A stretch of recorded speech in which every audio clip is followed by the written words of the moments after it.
मित्रांनो, काल पंतप्रधान नरेंद्र मोदींचा एक महत्त्वपूर्ण लडाखचा पूर्व लडाखचा जो दौरा होता तो पार पडला. या दौऱ्याची केवळ भारतातच नाही तर संपूर्ण जगामध्ये चर्चा झाली. हा दौरा अचानक ठरवण्यात आलेला होता. अर्थात अशा दौऱ्यांची माहिती ही पूर्वी दिली जात नाही, कारण ज्या पद्धतीचं सध्या वातावरण किंवा युद्धसदृश्य परिस्थिती ही भारत आणि चीनमध्ये आहे, सीमेवरचं वातावरण जे आहे ते अत्यंत तंग आहे, तणावपूर्ण आहे, कोणत्या क्षणी युद्धाची ठिणगी पडू शकते, अशा प्रकारचं हे वातावरण आहे.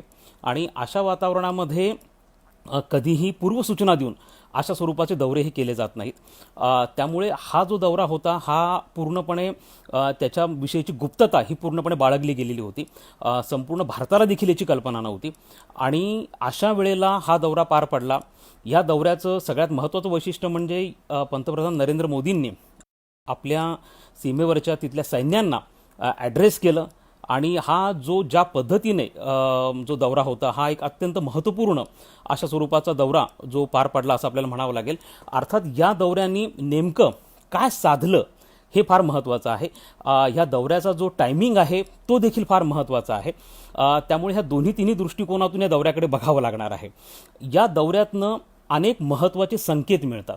आता नेमके हे काय संकेत आहेत आणि ह्या दौऱ्याने काय साधलं हे आपल्याला प्रामुख्याने समजून घेणं गरजेचं आहे. याच्यामध्ये काही तांत्रिक भाग देखील आहे, तो देखील भाग आपल्याला समजून घ्यावा लागणार आहे. या दौऱ्यातनं जो पहिला संकेत मिळतो आहे, जो अत्यंत महत्त्वाचा संकेत आहे, तो असा आहे की भारत आणि चीनच्या सीमेवरती जो सध्या वाद सुरू आहे, ज्याच्या अंतर्गत चीनने आपल्या हद्दीतल्या अनेक क्षेत्रांवरती, मग तो गलवान असेल, पेंगॉंग त्सो असेल, दिपसंग असेल, हॉट स्प्रिंग असेल, अशा अनेक क्षेत्रांवरती जो दावा सांगितलेला आहे आणि तिथनं कोणत्याही पद्धतीची माघार घेण्यासाठी ज्या पद्धतीने चीन तयार नाही आहे, अशा प्रसंगी हा जो वाद आहे हा इतक्या लवकर निवळणार नाही. हे त्याच्यातला पहिला महत्त्वाचा संकेत मिळतो आहे की it is going to have a long haul. म्हणजे हा जो संघर्ष आहे हा अजून दीर्घकाळ चालणार आहे, हा अजून बराच काळ चालणार आहे आणि हा याच्यात महत्त्वाचा संकेत मिळतो. त्यामुळे आपल्या संपूर्ण सैन्यांचं, तिथं जे आपले सैन्य आहे त्यांचं जे मोराल आहे हे मोराल कायम ठेवणं आणि त्यांना हे सांगणं की अख्खा देश तुमच्या पाठीशी आहे. आणि पंतप्रधान तिथं जाणं म्हणजे 130 कोटी जनता तिथं जाणं असा याचा अर्थ होतो. त्यामुळे आपल्या सैन्यांच्या पाठीशी अख्खा भारत देश उभा आहे हे त्यांना सांगणं, हा मेसेज त्यांच्यापर्यंत पोहोचवणं हे अत्यंत गरजेचं होतं. आणि हा संघर्ष आता बराच काळ चालणार असल्यामुळे त्या संदर्भामध्ये आपलं जे धैर्य आहे हे कायम ठेवणं हा याच्या मागचा पहिला महत्त्वाचा संकेत होता, मेसेज होता जो द्यायचा होता. त्यामुळे याच्यातनं पहिला संकेत आपल्याला असं मिळतो आहे की भारत आणि चीन यांच्या सीमेवरती सुरू झालेला हा संघर्ष आहे हा आता बराच काळ चालणार आहे. त्यानंतर याच्यातला दुसरा महत्त्वाचा संकेत आपल्याला काय मिळतो आहे तो असा मिळतो आहे की आता यापूर्वी ज्या वेळेला भारत आणि चीनच्या सीमेवरती संघर्ष व्हायचा, ज्या वेळेला तर यापूर्वी अनेक वेळा झालेल्या, म्हणजे अनेकदा चीनकडनं अशा स्वरूपाची घुसखोरी ही भारतामध्ये झालेली आहे. आता मुद्दा असा येतो आहे की ज्या वेळेला अशा स्वरूपाचे संघर्ष झालेले होते त्या वेळेला जे लोकल लेवलचे अधिकारी आहेत, म्हणजे सीमेवरचे, ज्याला लोकल लेवलचे कमांडिंग ऑफिसर्स म्हणतात, त्यांच्यामध्ये चर्चा व्हायची आणि त्यांच्यामध्ये चर्चा होऊन हा जो प्रश्न आहे हा सोडवला जायचा. यापूर्वी अनेकदा अशा प्रकारच्या घुसखोरी झाल्या आणि हे घुसखोरी होण्यामागचं जे महत्त्वाचं कारण आहे ते कारण आपण लक्षात घ्या. याचं कारण असं आहे की भारत चीनची सीमारेषा आणि भारत पाकिस्तानची सीमारेषा याच्यामध्ये एक महत्त्वाचा तांत्रिक भेद आहे, फरक आहे. हा प्रथम आपण लक्षात घ्या. भारत आणि पाकिस्तानमध्ये जी सीमारेषा आहे तिला LOC असं म्हणतात, लाईन ऑफ कंट्रोल असं म्हणतात. आणि भारत आणि चीनमधली जी सीमारेषा आहे त्याला LAC, त्याला लाईन ऑफ ॲक्च्युअल कंट्रोल असं म्हणतात. आता याला LOC का म्हणतात आणि याला LAC का म्हणतात हा एक तांत्रिक भाग आहे, तो प्रथम आपण समजून घ्या. जो भारत आणि पाकिस्तानमधली जी LOC आहे, जी पाकव्याप्त काश्मीर, जी काश्मीरमधनं जाते आणि ज्याच्यामधनं आपल्याकडचं काश्मीर आणि पाकव्याप्त काश्मीर याच्यामध्ये डिव्हिजन होती, या संदर्भामध्ये भारत आणि पाकिस्तानमध्ये अनेक करार झालेले आहेत आणि या करारांच्या अंतर्गत एक प्रकारचं त्याला मान्यता मिळालेली, ती जी LOC आहे त्याला, त्यामुळे ती बऱ्यापैकी फिक्स असल्यासारखं आहे. परंतु LACच्या बाबतीमध्ये मात्र तो प्रकार नाही आहे. LACच्या बाबतीमध्ये जो भाग आहे की याच्यामध्ये अनेक ठिकाणी असा वाद आहे की त्याच्यामध्ये भारताचा सीमेकडे बघण्याचा दृष्टिकोन आणि चीनचा सीमेकडे बघण्याचा दृष्टिकोन याच्यामध्ये भिन्नता आहे आणि म्हणूनच त्याला लाईन ऑफ ऍक्च्युअल कंट्रोल असं म्हटलेलं आहे. लाईन ऑफ एक्झिस्टिंग कंट्रोल असा देखील शब्द तिथं नाहीये.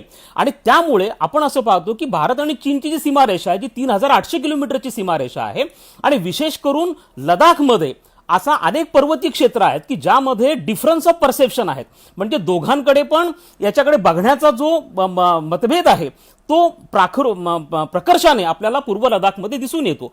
परंतु यापूर्वी ज्या वेळेला अशा प्रकारचे संघर्ष झाले, अनेकदा चीन घुसखोरी करून आपल्या क्षेत्रामध्ये यायचा, त्या वेळेला आपण लोकल लेवलचे जे अधिकारी आहेत त्यांच्यामध्ये चर्चा व्हायच्या. 2013 मध्ये अशाच प्रकारचा संघर्ष झाला होता आणि त्यावेळेला देखील लोकल लेवलचे जे कमांडिंग ऑफिसर्स ते परस्परांची चर्चा करायचे आणि हा संघर्ष सुटला जायचा. परंतु आता जो सध्या पूर्व लडाखमध्ये जो संघर्ष चालू आहे याच्या बाबतीमध्ये एक अत्यंत महत्वाची बाब आहे की आता हा संघर्ष स्थानिक पातळीवरती सुटणार नाही. या संदर्भामध्ये लष्करी अधिकारी पातळीवरती 3 चर्चेचे राऊंड झालेले आहेत, फेऱ्या झालेल्या आहेत. त्यापैकी पहिला 6 जूनला झाला जो अत्यंत महत्वपूर्ण अशा स्वरूपाची जी फेरी होती. त्यानंतर 22 जूनला एक महत्वाची फेरी त्याच्यामध्ये पार पडली आणि नुकतीच तिसरी देखील फेरी झालेली आहे. त्यामुळे चर्चेच्या 3 फेऱ्या झाल्यात. त्यातली एक फेरी ही कमांडिंग ऑफिसरच्या लेवलची फेरी होती. त्यानंतरची जी फेरी झाली ती लेफ्टनंट जनरलच्या पातळीवरची देखील फेरी झालेली होती. आणि त्याचबरोबर डिप्लोमॅटिक लेवलला म्हणजे राजनैतिक पातळीवरती देखील चर्चा ही दोन्ही देशांदरम्यान चालू आहे. नुकतंच भारताचे परराष्ट्र मंत्री जयशंकर आणि चीनचे परराष्ट्र मंत्री वँग यी यांच्यामध्ये देखील एक महत्वपूर्ण चर्चा झाली आणि यामध्ये रशियाने देखील मध्यस्थी केलेली होती. त्यामुळे राजनैतिक पातळीवरच्या चर्चा चालू आहेत, त्याचप्रमाणे लष्करी अधिकारी पातळीवरच्या चर्चा चालू आहेत. परंतु असं असतानाही चीनकडनं डिसएंगेजमेंट म्हणजे तिथनं सैन्य माघारी घेण्याची कोणतीही प्रक्रिया सुरू होत नाहीये. या उलट चीन नवे नवे दावे करतो आहे, हा भूभाग आमचा आहे, तो भूभाग आमचा आहे. त्यामुळे चीन जो आहे तो जो स्टेटस को आहे जो त्या ठिकाणी आपल्या LAC वरती होता आणि जो आजपर्यंत चीनला मान्य होता तो जो स्टेटस को आहे तो स्टेटस को चीन डिस्टर्ब करण्याचा प्रयत्न करतोय. आणि त्यामुळे भारताची मागणी अशी आहे की जो एप्रिल महिन्यामध्ये जी स्थिती होती, जैसे ती स्थिती होती ती चीनने कायम ठेवावी. ते करायला चीन तयार नाहीये आणि उलट चीन नवीन नवीन दावे करायला लागलेला आहे. आणि त्यामुळे असं दिसून येतं आहे की आता हा संघर्ष स्थानिक पातळीवरचा संघर्ष राहिलेला नाहीये, तर याच्यामध्ये आता सर्वोच्च राजकीय नेतृत्वाला इन्व्हॉल्व्ह व्हावं लागणार आहे.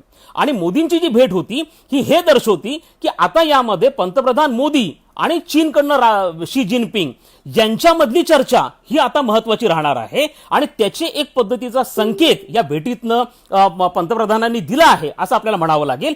त्यामुळे आता हा वाद सर्वोच्च पॉलिटिकल एक्झिक्युटिव्ह लेवलला सुटणार आहे. हा वाद आता लोकल लेवलच्या चर्चेमधनं सुटणार नाही. हा दुसरा महत्वाचा संकेत त्याच्यातनं दिसतो. तिसरी महत्वाची जी बाब आहे ती देखील अत्यंत महत्वाची आहे आणि ती म्हणजे पंतप्रधान मोदींनी ज्या पद्धतीचं तिथं सैन्यांना ऍड्रेस करताना अप्रत्यक्षपणे आपण चीनला जे आव्हान दिलं किंवा चीनच्या धोरणावरती ज्या पद्धतीने टीका केली तो भाग अत्यंत महत्वाचा होता. ज्यामध्ये त्यांनी काही गोष्टी फार महत्वाच्या स्पष्ट केल्या आणि तो म्हणजे विकासवाद आणि विस्तारवाद. हा जो विस्तारवाद आहे जो आता चीनच्या परराष्ट्र धोरणाचं हे महत्वाचं उद्दिष्ट आहे, महत्वाचं वैशिष्ट्य आहे. आणि सध्या शी जिनपिंग जे चीनचे राष्ट्राध्यक्ष आहेत हे त्यांच्या पूर्वीच्या राष्ट्राध्यक्षांपेक्षा पूर्णपणे वेगळे आहेत. हे अत्यंत महत्वाकांक्षी आहेत. यांच्या हातामध्ये चीनची सगळी सत्ता एकवटलेली आहे आणि त्यांना कोणत्याही परिस्थितीमध्ये स्वतःचं अस्तित्व हे सिद्ध करायचंय चीनमध्ये. कारण कोरोनाच्या प्रश्नावरनं त्यांच्या विरोधामध्ये चीनमध्ये खूप मोठा असंतोष निर्माण झालेला आहे. चीनच्या अर्थव्यवस्थेला कोरोनाचा फटका बसलेला आहे. अनेक कंपन्या चीनमधनं बाहेर जात आहेत. चीनी मालावरती बहिष्कार टाकण्याच्या मागण्या जगभरातनं वाढायला लागलेल्या आहेत. अमेरिका आणि युरोपियन देशांनी चीनच्या विरुद्ध स्टँड घ्यायला सुरुवात केली आहे. जपान, ऑस्ट्रेलियाने स्टँड घ्यायला सुरुवात केलेली आहे. त्यामुळे शी जिनपिंग यांच्या विरोधातला असंतोष हा चीनमध्ये वाढतो आहे आणि त्याचा सामना करण्यासाठी शी जिनपिंग यांना कुठेतरी आपली ताकद दाखवणं गरजेचं आहे. त्यामुळे ते जाणीवपूर्वक सार्वभौमत्वाचे विषय, सीमावादाचे विषय हे उकरून काढायला लागलेले आहेत. आणि सर्वात महत्वाचं म्हणजे जे ॲडॉल्फ हिटलरनी दुसऱ्या महायुद्धामध्ये केलेलं होतं त्याच चुका ह्या शी जिनपिंग करता आहेत. त्यामुळे शी जिनपिंग हे 21व्या शतकातले ॲडॉल्फ हिटलर आहेत असं आपल्याला म्हणायला सुद्धा आपण म्हणजे त्याच्यामध्ये ही कंपॅरिझन जी आहे, ही तुलना जी आहे, ही शक्य आहे. कारण दुसऱ्या महायुद्धाच्या वेळेला ॲडॉल्फ हिटलरनी अनेक देशांच्या विरुद्ध अनेक फ्रंट्स ओपन केलेल्या होत्या. तसाच प्रकार आज शी जिनपिंग करत आहेत. शी जिनपिंग तैवानच्या विरुद्ध भांडतायत, हाँगकाँगच्या विरुद्ध भांडतायत, दक्षिण चीन समुद्रामध्ये मलेशिया असेल, फिलिपाईन्स असेल, व्हिएतनाम असेल, यांच्याबरोबर त्यांचा वाद चालू आहे, जपान बरोबर त्यांचा सीमावाद चालू आहे. त्यामुळे शी जिनपिंग यांनी अनेक फ्रंट्स ओपन केलेले आहेत.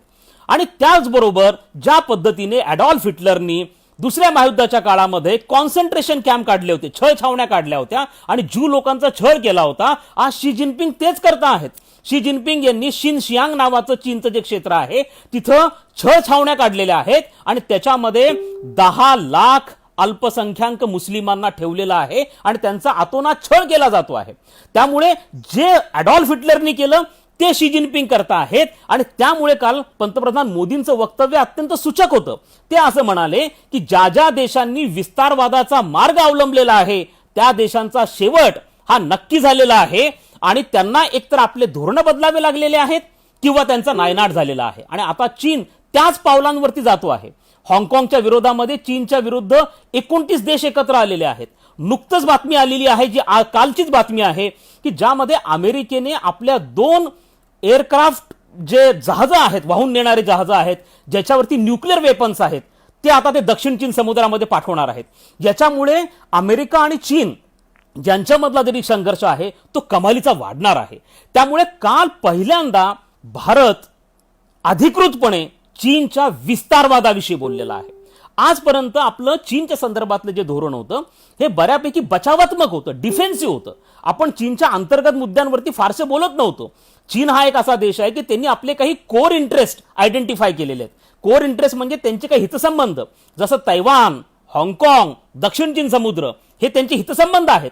आणि त्यांचं असं म्हणणं आहे की या हितसंबंधांमध्ये जो कोणी हस्तक्षेप करेल आम्ही त्याच्याबरोबर अणुयुद्ध देखील करायला तयार आहोत, अशा प्रकारची धमकी यापूर्वी देखील चीनने दिलेली आहे. त्यामुळे आपण असं पाहतो की भारत शक्यतो चीनच्या कोर इंटरेस्ट विषयी बोलत नव्हता, परंतु भारताने आपल्या धोरणामध्ये महत्वाचे बदल घडून आणलेले आहेत. 2 दिवसांपूर्वी युनायटेड नेशनच्या ह्युमन राईट काउन्सिलमध्ये ज्या वेळेला हाँगकाँगचा प्रश्न चर्चेला आला, चीनने हाँगकाँगच्या विरोधामध्ये राष्ट्रीय सुरक्षा कायदा आपल्या संसदेमध्ये मंजूर केलेला आहे आणि त्यानुसार हाँगकाँगची स्वायत्तता धोक्यात आलेली आहे. या प्रश्नाविषयी भारत युनायटेड नेशनच्या ह्युमन राईट काउन्सिलमध्ये उघडपणे बोलला आणि भारताने सांगितलं की चीनचं हाँगकाँग संदर्भातलं धोरण हे चुकीचं आहे, हाँगकाँगच्या जनतेच्या भावना चीनने लक्षात घेतल्या पाहिजेत. अशा प्रकारचं चीनच्या अंतर्गत मुद्द्यांवरचं भारताचं वक्तव्य हे पहिल्यांदा आलेलं आहे. आणि त्यानंतर काल पंतप्रधान मोदी हे चीनच्या विस्तारवादाविषयी बोललेले आहेत. आणि त्यामुळे आपल्याला ही गोष्ट याच्यातनं स्पष्ट होते आहे की भारताने चीन संदर्भातल्या आपल्या धोरणांमध्ये गुणात्मक बदल घडून आणलेला आहे. आणि हा गुणात्मक बदल अत्यंत गरजेचा होता, कारण चीन हा धोकादायक देश आहे. चीन हा बिट्रेल करणारा, ब्रीच ऑफ ट्रस्ट करणारा, पाठीत खंजर घालणारा देश आहे. कारण या चीनने 6 जूनला जेव्हा लेफ्टनंट जनरल लेवलची बैठक झाली त्या बैठकीमध्ये ह्या चीनने सांगितलं की आम्ही 1 किलोमीटर सैन्य मागे घेण्यासाठी तयार आहोत. आणि असं असताना ज्या वेळेला आपले संतोष बाबू ते सैन्य त्यांनी मागे घेतलं की नाही हे बघण्यासाठी गलवानमध्ये जातात, जेव्हा तिथं त्यांनी जी ऑब्झर्वेशन पोस्ट तयार करतात चीनने केलेली आहे ती उद्ध्वस्त करण्याचा प्रयत्न करतात, त्यावेळी चीनकडनं त्यांच्याकडे भ्याड हल्ला होतो. चीनकडनं हा युद्ध गुन्हा झालेला आहे. जेव्हा चर्चा चाललेली आहे, बोलणी चाललेली आहे, एक पद्धतीचा तह चाललेला आहे, असं करत असताना हल्ला करणं हा एक पद्धतीचा युद्ध नियमांचा भंग आहे, चीनने युद्ध गुन्हा केलेला आहे. यापूर्वी पंतप्रधान मोदी आणि शी जिनपिंग 19 वेळा भेटले. पंतप्रधान स्वतः चीनमध्ये 4 वेळा जाऊन आलेले आहेत. फार मोठ्या प्रमाणावरती त्यांनी आपलं कॅपिटल इन्व्हेस्टमेंट म्हणजे फार मोठ्या प्रमाणावर गुंतवणूक चीन बरोबर मैत्री करण्यासाठी केलेली होती. परंतु त्याच्या बदल्यात आम्हाला काय मिळालं? आम्हाला चीनकडनं फक्त आणि फक्त धोका मिळालेला आहे. आणि जर आपण थोडं भूतकाळामध्ये गेलो तर लक्षात ठेवा, ह्या चीनला सगळ्यात पहिले राजनैतिक मान्यता देणारा कोणता देश होता 1949ला? भारत होता. त्यानंतर ह्या चीनला युनायटेड नेशन्समध्ये मेंबर बनवा म्हणून आग्रह कोणी धरला? भारताने धरला. त्याच नंतर ह्या चीनला युनायटेड नेशनच्या सिक्युरिटी काउन्सिलमध्ये कायम सदस्य बनवून घ्या. खरं तर हे सिक्युरिटी काउन्सिलचं कायम सदस्यत्व भारताला देण्याची तयारी ही अमेरिकेने केलेली होती. परंतु आपण सांगितलं की नको, आम्हाला नको, तुम्ही ते चीनला द्या. म्हणून आपण ते चीनला द्यायला लावलं. त्यासाठी आपण आग्रह केला. ह्या चीनला विश्व व्यापार संघटनेमध्ये कोणी घ्यायला तयार नव्हतं. भारताने आग्रह केला की त्यांना विश्व व्यापार संघटनेमध्ये घ्या. भारत हा सातत्याने चीनविषयी अत्यंत औदार्याची भूमिका ठेवत आलेला आहे. परंतु त्याच्या बदल्यामध्ये भारताला काय मिळालं आहे? भारताला केवळ धोका मिळालेला आहे. भारताला चीनकडनं केवळ त्रास मिळालेला आहे. आणि ह्या चीनची एक रणनीती आहे जी त्यांची प्राचीन काळापासून चालत आलेली रणनीती आहे की यामध्ये धोकादाडीला फार महत्व आहे. आणि आज शी जिनपिंग जे करता आहेत ती ह्याच पद्धतीची धोकादाडी आहे. त्यांनी ज्या पद्धतीची घुसखोरी केलेली आहे आणि चोराच्या उलट्या बोंबा अशा पद्धतीने भारताने घुसखोरी केलेली आहे, भारत संघर्ष करतो आहे, अशा प्रकारचं वक्तव्य हे शी जिनपिंगकडनं येतं आहे, जे अत्यंत चुकीचं आहे. आणि त्यामुळेच भारताने आपलं चीन संदर्भातलं जे धोरण आहे ते आता पूर्णपणे बदललेलं आहे. आणि आता आपण चीनला जशाच तसं उत्तर द्यायला तयार झालेलो आहोत. या मोदींच्या दौऱ्यामागनं आपण चीनला एक क्रिस्टल क्लिअर मेसेज दिलेला आहे. आणि तो मेसेज असा आहे की आता आम्ही तुमच्याशी लष्करी पातळीवरती 2 हात करण्यासाठी पूर्णपणे तयार आहोत. तुम्ही जर पुन्हा एकदा गलवानसारखं भ्याड कृत्य आमच्या बरोबर केलं तर आम्ही तुम्हाला जशाच तसं उत्तर देऊ. आणि ज्या पद्धतीने चीनने सीमेवरती सैन्याची जमावजमाव केली त्याच्या दुप्पट तयारी आपली आहे. आपण आज तिथं हौवत्झर तोफा केलेल्या आहेत, T-90 रणगाडे नेलेले आहेत, जमिनीवरनं आकाशात मारा करणारे आकाशसारखे क्षेपणास्त्र आपण तिथे डिप्लॉय केलेले आहेत. पँगॉंग सो जो 134 किलोमीटरचा हा तलाव आहे त्याच्यामध्ये आपण अत्याधुनिक बोटी तिथे लावलेल्या आहेत. आणि भारत जो जगामध्ये सगळ्यात जास्त ओळखला जातो तो म्हणजे पर्वतीय क्षेत्रामध्ये युद्ध करण्यासाठी जी तरबेज टीम लागती, जे तरबेज योद्धे लागतात त्या जगामध्ये फक्त भारताकडे आहेत. ज्याला हाय अल्टिट्यूड माउंटेनरिंग फायटिंग फोर्स असं म्हटलं जातं, ही भारताकडे आहे. 2012 मध्ये भारताने या टीम्स तयार केलेल्या होत्या आणि आता आपण त्या तिथे डिप्लॉय केलेल्या आहे. मला असं वाटतं दुर्दैवाने आपल्याकडे चीनचा फार मोठा बागुलबुवा तयार केला गेलेला आहे. चीन भारतापेक्षा मोठा आहे, चीनची अर्थव्यवस्था भारतापेक्षा मोठी आहे, चीनकडे प्रचंड अत्याधुनिक शस्त्रास्त्र आहेत, चीनकडे इंटरकॉन्टिनेंटल बॅलिस्टिक मिसाईल आहे आणि भारत चीनच्या तुलनेमध्ये काहीच नाहीये. हा बागुलबुवा जो चीनचा तयार करण्यात आलेला आहे तो फोडण्याची ही वेळ आलेली आहे. मला असं वाटतं जर आजच्या घडीला जरी भारत आणि चीनमध्ये संघर्ष झाला तर 100% भारत हा अप्पर हँडला असेल. भारत निश्चितपणे चीनला मात देईल. व्हिएतनाम सारख्या एका छोट्या देशाने 1979ला चीनला झोडलं होतं. ज्या चीनने असाच प्रकार व्हिएतनामच्या बाबतीमध्ये केला होता त्यामध्ये चीनचे मोठ्या प्रमाणावरती सैन्य मेलेले होते. आणि 15 जूनच्या संघर्षामध्ये आपण चीनला हा धडा दिलेला आहे की आपल्यापेक्षा जास्त त्यांचे तिथं सैन्य मारले गेलेलं आहे. आणि आता शी जिनपिंगला धोका आहे याची संख्या त्याला घोषित नाही करता येते.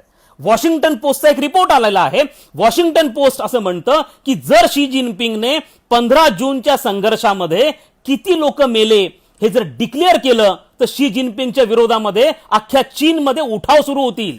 एवढंच नाही तर चीनच्या ग्लोबल टाइम्सने नुकतंच असं म्हटलं आहे की जर आम्ही आमचे किती सैनिक मेले असं डिक्लेअर केलं तर आमच्यावरती दबाव वाढेल की भारताबरोबर युद्ध करा. याचा अर्थ असा होतो की चीनचे फार मोठ्या प्रमाणावरती सैन्य मेलेले आहे. आणि हे आपण सिद्ध करून दाखवलेलं आहे की जर आम्ही शांतताप्रेमी देश आहोत पण जर तुम्ही आमच्या कोणी सार्वभौमत्वावरती हात टाकण्याचा प्रयत्न केला, आमच्या एकात्मतेवरती कोणी हात टाकण्याचा प्रयत्न केला तर भारताला जशाच तसे उत्तर देण्याची भारताची क्षमता आहे. आणि हे आपण आता चीनला सांगितलेलं आहे. त्यामुळे चीन हा राजनैतिक पातळीवरती देखील एकटा पडलेला दिसतोय. आज भारताच्या पाठीशी अनेक मोठे देश उभे राहत आहेत. अमेरिकेने भारताला उघड समर्थन दिलं, फ्रान्सने भारताला उघड समर्थन दिलं, ऑस्ट्रेलियाने भारताला उघड समर्थन दिलं आणि काल जपानने देखील भारताला उघडपणे समर्थन दिलेलं आहे. त्यामुळे जर भारत आणि चीन मधला संघर्ष झाला तर तो केवळ 2 देशांमधला संघर्ष राहणार नाहीये. भारताच्या पाठीशी मोठ्या प्रमाणावरती आंतरराष्ट्रीय समुदाय उभा राहणार आहे. त्यामुळे चीन हा पूर्णपणे बिथरला आहे. आणि आता चीनची जी भाषा आहे ही तडजोडीची भाषा आहे. नुकतंच चीनने काय सांगितलंय, ज्या वेळेला पंतप्रधान मोदी हे लडाखच्या दौऱ्यावर गेले तेव्हा चीनकडनं कोणतं ऑफिशियल स्टेटमेंट आलं की आम्ही चर्चा करतो आहोत, चर्चेतनं मार्ग काढण्याचा प्रयत्न करतो आहोत. अशा वेळेला कोणी पण एस्केलेशन करू नये, म्हणजे परिस्थिती त्यांनी भडकवू नये, अशा प्रकारचं वक्तव्य. त्यामुळे चीन आता चर्चेची भाषा करायला लागलाय. कारण चीनला हे कळलेलं आहे की भारत हा आता 1962चा भारत राहिलेला नाहीये. दुर्दैवाने चीनचं भारताविषयीचा जो समज आहे तो असाच आहे की हा 1962चा भारत आहे, हा 2020चा भारत आहे.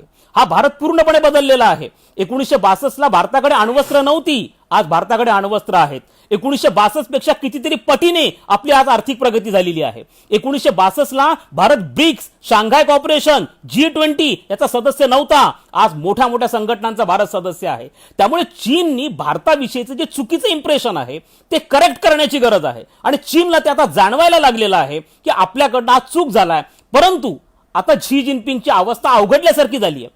जर त्यांनी गलवानमधनं, पेंगॉंग त्सोमधनं माघार घेतली तर त्यांना त्यांच्या देशांतर्गत फार मोठा विरोध सहन करावा लागतो आणि जर ते आता इथं पुढे गेले तर त्यांना भारताकडनं देखील फार मोठ्या प्रमाणावरती मार बसण्याची शक्यता देखील नाकारता येत नाही. आंतरराष्ट्रीय समुदाय त्यांच्या विरोधामध्ये झालाय. त्यामुळे शी जिनपिंगची अवस्था अत्यंत अवघडल्यासारखी झालेली आहे आणि अशा अवस्थेमध्ये चीनमध्ये एखादा मोठा उठाव होण्याची शक्यता देखील नाकारता येत नाही. चीनमधले माजी लष्करी अधिकारी मोठ्या प्रमाणावरती नाराज आहेत. बघा ज्या पद्धतीची ट्रीटमेंट भारतासारखा देश आपल्या सैन्यांना देतो. आज ज्या वेळेला 15 जूनला आमचे 20 जवान शहीद झाले त्यावेळेला अख्ख्या देशामध्ये डोळ्यामध्ये अश्रू उभे राहिले आणि आपण त्यांना हिरोचं फेअरवेल दिलं. सगळ्या देशांनी त्यांना श्रद्धांजली वाहिली आणि आज आमचे पंतप्रधान तिथं काल जेव्हा गेले त्यावेळेला ते लेहच्या हॉस्पिटलमध्ये गेले, त्यांची चौकशी केली. मात्र चीनमध्ये काय घडलं ते बघा. चीन त्यांची नावं डिक्लेअर करायला तयार नाही, चीन त्यांची संख्या डिक्लेअर करायला तयार नाहीये. त्यामुळे त्यांना बाकी श्रद्धांजली वाहणं तर दूरच आहे. त्यामुळे आज चीनचे माजी सैनिक देखील भारताबरोबर तुलना करायला लागलेत. भारतासारखा देश आपल्या सैन्यांना किती रिस्पेक्ट देतो, किती मान सन्मान देतो, त्या मनाने चीनमध्ये तो प्रकार नाही आहे आणि म्हणून चीनमध्ये असंतोष हा आता हळूहळू धार धरायला लागलेला आहे. आपल्याला वेट अँड वॉच पॉलिसी ठेवावी लागणार आहे.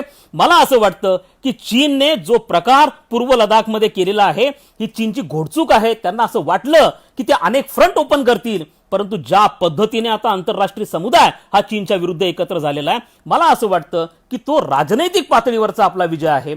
आणि दुसरं महत्वाचं म्हणजे आता मुख्य मुद्दा तयार होतो की भारत आणि चीन यांच्यामध्ये खरंच युद्ध होईल का. तर असं युद्ध होण्याची शक्यता यासाठी नाकारता येणार नाही की चीन असा प्रकार करणारच नाही, कारण ते चीनला परवडणारं नाहीये. कारण जर असा प्रकार घडला तर निश्चितपणे तैवान असेल, व्हिएतनाम असेल, इंडोनेशिया असेल, दक्षिण चीन समुद्रातला वाद हा उफाळून पुढे येण्याची शक्यता नाकारता येत नाही. त्यामुळे चीन अशा प्रकारचं धाडस करणार नाही. मग चीन काय करू शकतो तर हा चीन तणाव कायम ठेवू शकतो आणि तो कसं ठेवेल. नुकतंच म्हणजे कालच चीनच्या परराष्ट्र मंत्र्यांनी पाकिस्तानच्या परराष्ट्र मंत्र्यांबरोबर चर्चा केली आणि त्यांना सांगितलं की आपण दोघांनी एकत्र आलं पाहिजे. त्यामुळे चीन काय करेल तर चीन पाकिस्तानच्या माध्यमातून LOC वरती कुरघोड्या करायला लागेल. नुकतंच चीनने जी पाकिस्तानमधली कुविख्यात दहशतवादी संघटना अल बद्र, या अल बद्र बरोबर चीनने ऑफिशियल टॉक्स केले. आता नेमकं त्यांच्यात काय ठरलं असेल, हेच ठरलं असेल की काश्मीरमध्ये तुम्ही अस्थिरता निर्माण करण्याचा प्रयत्न करा. त्यामुळे चीन करून काय करू शकतो तर चीन अशा पद्धतीच्या कुरघोड्या करू शकतो. परंतु चीन निश्चितपणे भारताबरोबर युद्धाचं धाडस करणार नाही आणि मला असं वाटतं की आपण ज्या पद्धतीने मोर्चे बांधणी केलेली आहे ते आपलं नक्कीच यश आहे. आणि मोदींच्या या लडाखमधल्या भेटीतनं आपण चीनला एक अत्यंत कडक सज्जड मेसेज देण्यामध्ये यशस्वी ठरलेलो आहोत की जर तुम्ही परत कुरघोडी करताल तर आम्ही तुमच्याशी सर्व पद्धतीने दोन हात करण्यासाठी तयार आहोत. अख्खा देश आमच्या सैन्याच्या पाठीशी उभा राहिलेला आहे. त्यामुळे चीननी कोणतीही कुरघोडी करताना, गलवानसारखं कृत्य करताना पुन्हा एकदा पुनर्विचार केला पाहिजे. हाच मेसेज या भेटीमधनं आपण चीनला देण्यामध्ये यशस्वी ठरलो आहोत असं मला वाटतं. धन्यवाद.